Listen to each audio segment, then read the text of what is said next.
Anything now. It started with the flame between Adam and Eve. They both ate the fruit because she was the seed. From the beginning of the seed, it was like man against woman. Now what God intended needed to be. And when stuff hit the fan, it was all about me, the woman, the woman, the woman. So I'm not here to bash her or him or to say what he could have, would have, should have done, but didn't. And let's not forget, ladies, that time of the month we're going through our menstrual and 9 months childbearing pain. That she was to blame, but Adam also took part in Satan's game. I just had to give you a brief history on what happened back then, so I can connect it to today's men.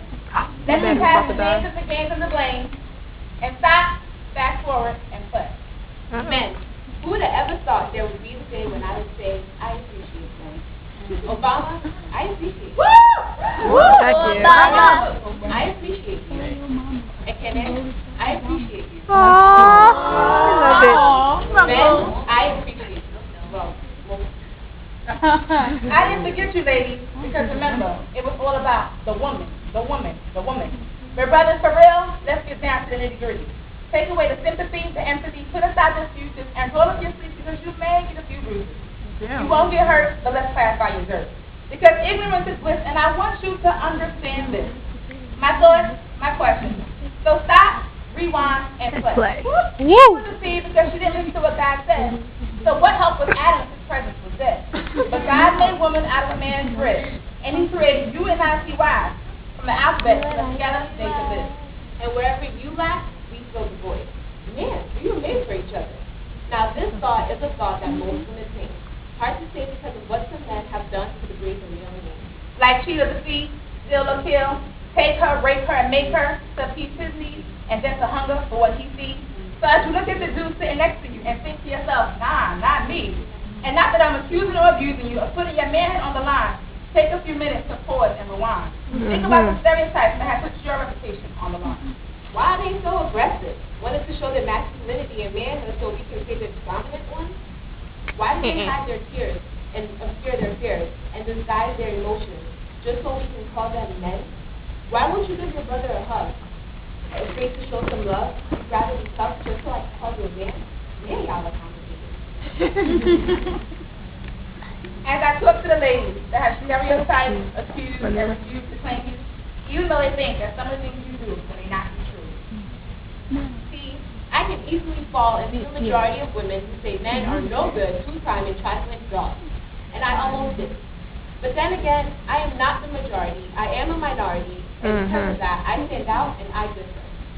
Ladies, ladies, ladies, I'm sure you thought this was all about the brothers. But where would they be without their significant others? I look at Obama and I say, I appreciate him.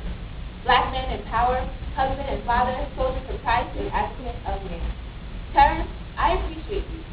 Working college student, man of one woman, brother and a friend. And Kenneth, I appreciate you. See, you changed my concept of an independent woman. Because this independent woman right here sees why God said, and they shall become one. I love it. It's not a battle. I'm not here to bash men. I'm not here to sag. I am here to sag and see beyond all men's faults and flaws, and they are friends. But I appreciate you, men. Woman, don't let the pride overtake you, thinking that you got it good.